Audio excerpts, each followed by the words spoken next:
చాలాసేపు మాట్లాడాం, చాలా సంతోషం అనిపించింది. వచ్చి ఆశీర్వదిస్తామని మాటిచ్చారు.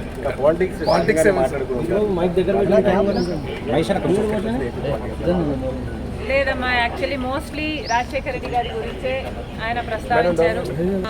ఇనీషియల్గా వాళ్ళు రాజకీయాలు మొదలుపెట్టినప్పుడు వాళ్ళిద్దరూ కలిసి ప్రయాణం చేశారు.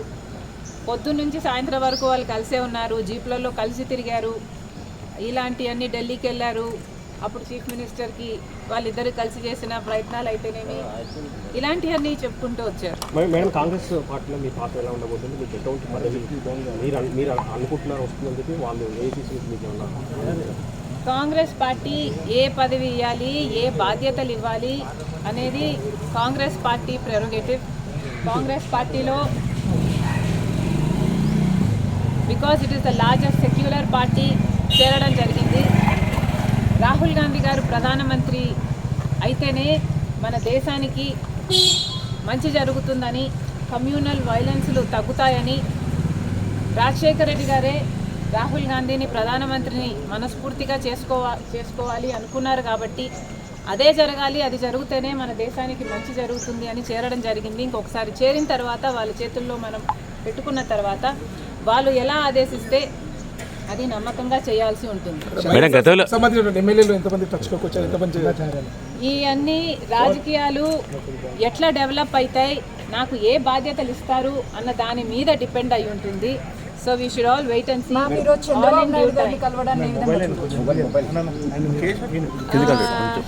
చంద్రబాబు గారిని చూడడాన్ని ఏ విధంగా కలవడం ఏ విధంగా చూడొచ్చు అంటే, మామూలుగానే ఒక ఫ్రెండ్లీ ఎన్వైరన్మెంట్లో అందరం చూస్తే బాగుంటుంది. నేను లోకేష్ గారు ఒక ట్వీట్ నాకు రిప్లై చేశారు.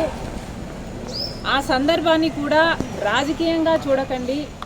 చంద్రబాబు గారికి ఒక క్రిస్మస్ కేక్ మాత్రమే పంపడం జరిగింది. ఒక కేకే కదండి, ఆ కేక్ అంటే మేడం ఇప్పుడు మేడం ఈ చర్చ అంటే ఏంటంటే, ఆ కేక్ కూడా మేము ఒక చంద్రబాబు గారికే పంపలేదు. ఇక్కడ కేటీఆర్ గారికి, కవిత గారికి, హరీష్ రావు గారికి, ఇట్లాంటి వాళ్ళకు కూడా పంపడం జరిగింది. యాక్చువల్లీ ద బ్యాక్గ్రౌండ్ ఈస్, రాజకీయాలు అన్నది జీవితాలు కాదు, రాజకీయం అన్నది మా ప్రొఫెషన్. మేము ప్రజల కోసం చేస్తున్న ఒక సర్వీస్. ఆ క్రమంలో మేమందరము ఒకరిని ఒకరు మాటలు అనుకుంటుంటాం. మేము రాజకీయ ప్రత్యర్థులం కాబట్టి అనుకోవాల్సి వస్తుంది, అనాల్సి వస్తుంది. అలాంటి బిటర్ని ఒక పండగ వస్తేనో ఏదైనా పెళ్ళి వస్తేనో వాళ్ళకు ఒక కేక్ పంపిస్తే ఆన్ అ ఫ్రెండ్లీ నోట్, పర్సనల్గా బిటర్నెస్ ఉండకూడదు, అందరం ఫ్రెండ్లీగా ప్రజల కోసం పనిచేయాలి అన్నది కాన్సెప్ట్. ఇప్పుడు కూడా చంద్రబాబు గారిని పెళ్లికి మాత్రమే పిలవడానికి వచ్చాము. ఇది పొలిటికల్ కానే కాదు. చంద్రబాబు గారు ఒక తెలుగుదేశం పార్టీకి నాయకుడు, నేను కాంగ్రెస్ పార్టీలో ఒక కార్యకర్తను.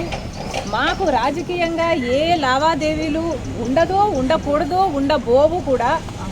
రాజశేఖర రెడ్డి గారు కూడా తన సొంత పిల్లల పెళ్లిళ్ళకు కూడా చంద్రబాబు గారిని ఇన్వైట్ చేయడం జరిగింది. చంద్రబాబు గారు కూడా రావటం జరిగింది, మమ్మల్ని ఆశీర్వదించడం జరిగింది. ఇదేమీ వింత కాదు, విచిత్రం కాదు. సో దీన్ని ఒక ఫ్రెండ్లీ ఎన్వైరన్మెంట్తో చూస్తే అందరికీ కాంగ్రెస్ పార్టీలో మనం పెట్టుకున్న తర్వాత కాంగ్రెస్ పార్టీ ఏ బాధ్యతలు అప్పగించినా ఆ బాధ్యతలు నేను నమ్మకంగా చేస్తానని ఆ రోజు చెప్పాను, ఈ రోజు చెప్పాను. మేడం, ఫ్రెండ్లీ రాజకీయాలు మేడం మీరు ఫ్రెండ్లీ రాజకీయాలు కోరుతున్నారు. ఇప్పుడు అంతా ఫ్రెండ్లీ రాజకీయం ఉందా మేడం? ఒకవైపు మీ సోదరుడితో చంద్రబాబు నాయుడుకి వైరం ఉంది, మీరేమో రాజకీయాలు అలా ఉండకూడదు అంటున్నారు. ఎట్లా మేడం? Not condoning anything.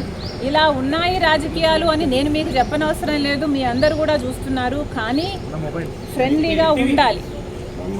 మనం అందరము కూడా ప్రజల కోసం ఉన్నాం.